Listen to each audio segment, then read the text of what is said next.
En el vasto y eterno relato de las Escrituras, entre las incontables generaciones que han caminado sobre el polvo de la tierra y han sido devueltas a él, existen tres figuras que se alzan como faros de un misterio insondable, tres destinos que se desvían de la trayectoria humana universal.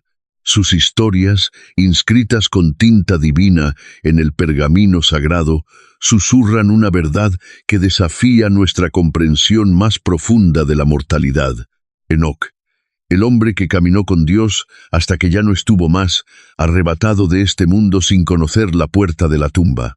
Elías, el profeta de fuego, ascendiendo en un torbellino de gloria, un carruaje flameante siendo su carroza hacia lo eterno. Y Melquisedec, el rey sacerdote sin principio de días ni fin de vida, una sombra eterna proyectada desde la misma eternidad hacia los pasillos del tiempo. Estas no son leyendas, son los registros solemnes de la palabra de Dios, testimonios inquebrantables de que el Creador de la vida posee llaves que ningún hombre puede forjar, y que su soberanía decide destinos de maneras que nos dejan sin aliento, sumidos en un asombro reverente. Nos adentramos en un territorio sagrado, en el enigma de aquellos que jamás probaron el aguijón de la muerte, cuyas transiciones terrenales fueron actos de gracia divina tan poderosos que resonaron a través de los siglos, dejando a la humanidad contemplando el poder de un Dios para quien lo imposible es una simple declaración de voluntad. La tierra, en los días posteriores a la caída, gemía bajo el peso de una creciente oscuridad. La humanidad, multiplicándose sobre la faz del planeta, veía cómo su corazón se inclinaba cada vez más hacia la maldad, tejiendo una telaraña de corrupción que parecía no tener fin. Pero en medio de esa niebla espesa de pecado, un hombre se movía de manera diferente. Su nombre era Enoc, y su vida no se definía por la horizontalidad de sus relaciones terrenales, sino por la verticalidad de su conexión celestial. El libro de Génesis, en su economía divina de palabras, no nos relata grandes hazañas militares ni discursos políticos de este hombre. En su lugar, deposita la descripción más profunda que un ser humano podría aspirar a recibir. Caminó, pues, Enoc con Dios. Esta no era una caminata ocasional ni una visita esporádica. Era una comunión constante, un sincronizar el ritmo de su alma con el ritmo del Creador. Cada paso que daba Enoc sobre el suelo terrenal era un paso en consonancia con la voluntad divina, una vida vivida en el espacio sagrado de la presencia de Dios. Durante 3 siglos, este caminar persistió, un testimonio silencioso pero elocuente en una generación que había olvidado el sonido de los pasos de su Hacedor. Y luego llegó el momento. La Escritura nos presenta el evento con una simpleza que esconde un poder abrumador. Y caminó Enoc con Dios, y desapareció porque le llevó Dios. No hubo enfermedad que lo consumiera, ni espada que lo derribara, ni tumba que lo recibiera. Dios simplemente lo tomó. Imaginen el impacto en su familia, en su hijo Matusalén, en la comunidad. Un día estaba allí, y al siguiente ya no. Su ausencia era tan palpable como su presencia había sido, pero era una ausencia que proclamaba una verdad gloriosa. Para el Dios verdadero, la muerte no es un final inevitable para aquellos que están entrelazados con Él. Enoc no vio la muerte porque sus ojos estaban tan fijos en la gloria de aquel que es la vida misma, que el momento de su transición fue simplemente un paso a través de un velo invisible, un ser llevado en los brazos de la gracia, sin tener que sufrir la separación que el pecado había traído al mundo. Su traslado fue un destello de luz en la creciente oscuridad, un presagio de una verdad que resonaría a través de los milenios. La comunión con Dios triunfa sobre la misma muerte. Siglos más tarde, la nación de Israel, ahora un reino dividido y alejado de su llamado, se encontraba bajo el yugo de una idolatría patrocinada por el Estado. La adoración a Baal, con su sensualidad y crueldad, había infectado el corazón del pueblo. En este contexto de apostasía nacional, surgió una voz como un trueno en un día despejado. Elías el Tisbita, un hombre de una fe tan férrea como la roca de su tierra natal, se paró ante el rey Acab y declaró una sequía en el nombre de Yahvé. Su ministerio fue una tormenta de fuego y milagros, una confrontación directa contra las fuerzas de la oscuridad. Desde ser alimentado por cuervos en el arroyo de Kerit hasta la resurrección del hijo de la viuda de Sarepta, cada acto proclamaba el poder del Dios vivo. El clímax de su ministerio terrenal llegó en el monte Carmelo, donde, frente a los profetas embaucadores de Baal y a un pueblo vacilante, clamó con una fe que conmovía los cimientos del cielo: «Respóndeme, Jehová, respóndeme, para que conozca este pueblo que tú, oh Jehová, eres el Dios». El fuego celestial descendió, consumiendo no solo el sacrificio, sino la misma incredulidad en el corazón de los espectadores. Sin embargo, incluso los gigantes de la fe conocen el cansancio y la sombra de la duda, y Elías huyó al desierto, agotado y buscando la muerte. Pero Dios no había terminado con él. Lo alimentó, lo fortaleció y le habló en un susurro apacible y delicado, recordándole que el Dios de los grandes prodigios también habita en la quietud de un corazón quebrantado. El final de su jornada terrenal fue tan dramático como su vida. Caminando con su discípulo Eliseo, sabía que el momento de su partida estaba cerca.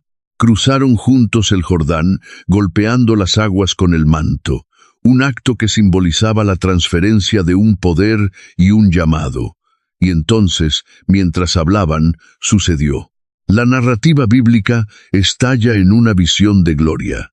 He aquí, apareció un carro de fuego con caballos de fuego, el cual apartó a los dos, y Elías subió al cielo en un torbellino.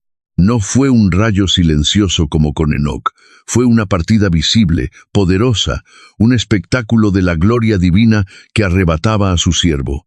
Eliseo gritó: Padre mío, carro de Israel y su gente de a caballo.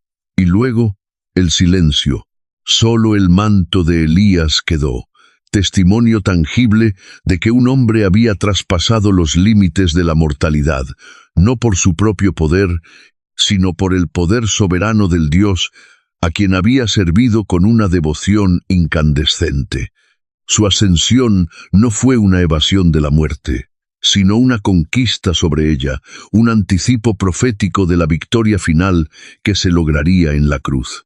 Antes de la ley, antes de los profetas, incluso antes del pacto abrahámico, surge en el libro de Génesis una figura de una naturaleza completamente distinta, cuya aparición es tan breve como su significado es eterno.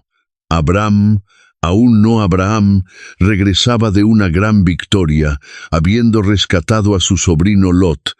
De repente, en la llanura de Salem, se encuentra con un personaje único en toda la Escritura: Melquisedec, rey de Salem y sacerdote del Dios Altísimo.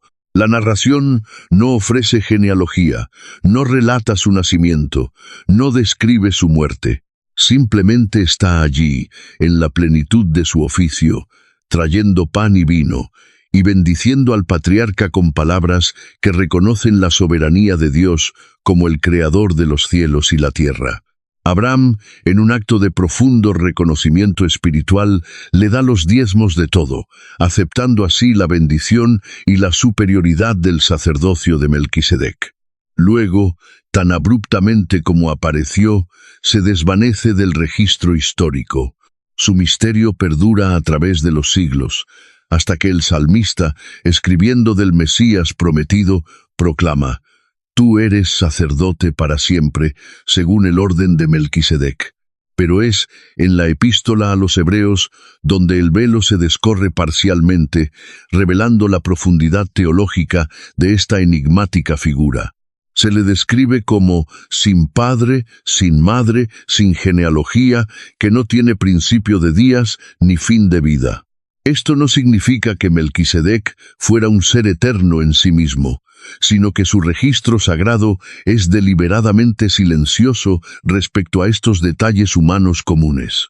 En el lenguaje sacerdotal y real de las Escrituras, la ausencia de un registro de nacimiento, muerte o ascendencia lo convierte en una semejanza del Hijo de Dios, un tipo profético de un sacerdocio eterno que trasciende el sacerdocio levítico, que dependía de la genealogía y la sucesión mortal.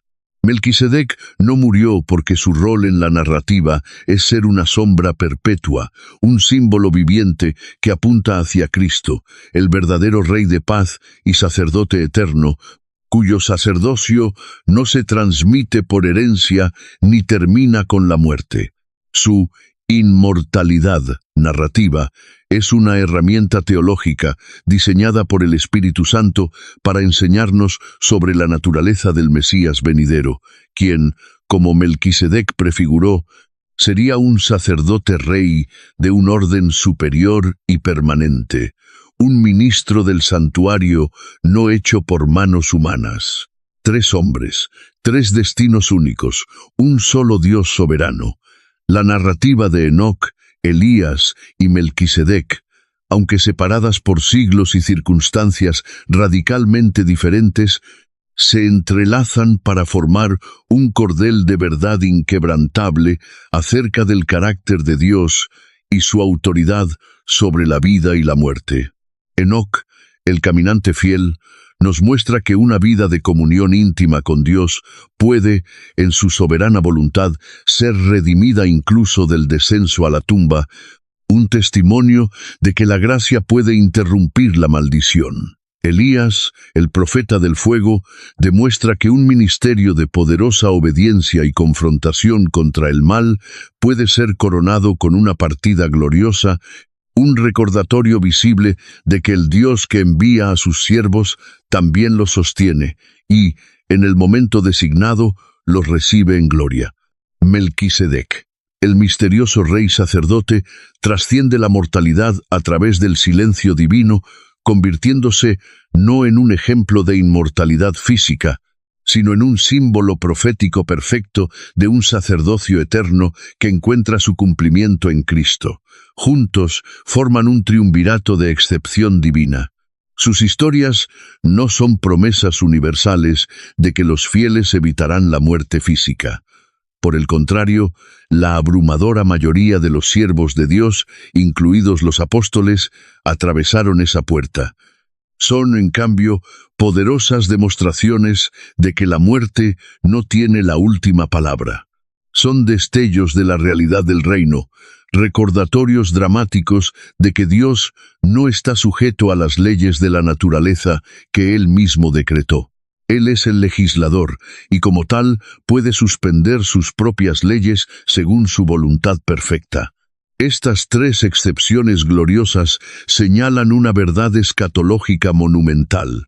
La muerte, aunque sea una experiencia casi universal, es un enemigo derrotado, un tirano cuyo poder fue quebrantado en la cruz y cuya última víctima será el mismo Señor Jesús, el primogénito de entre los muertos.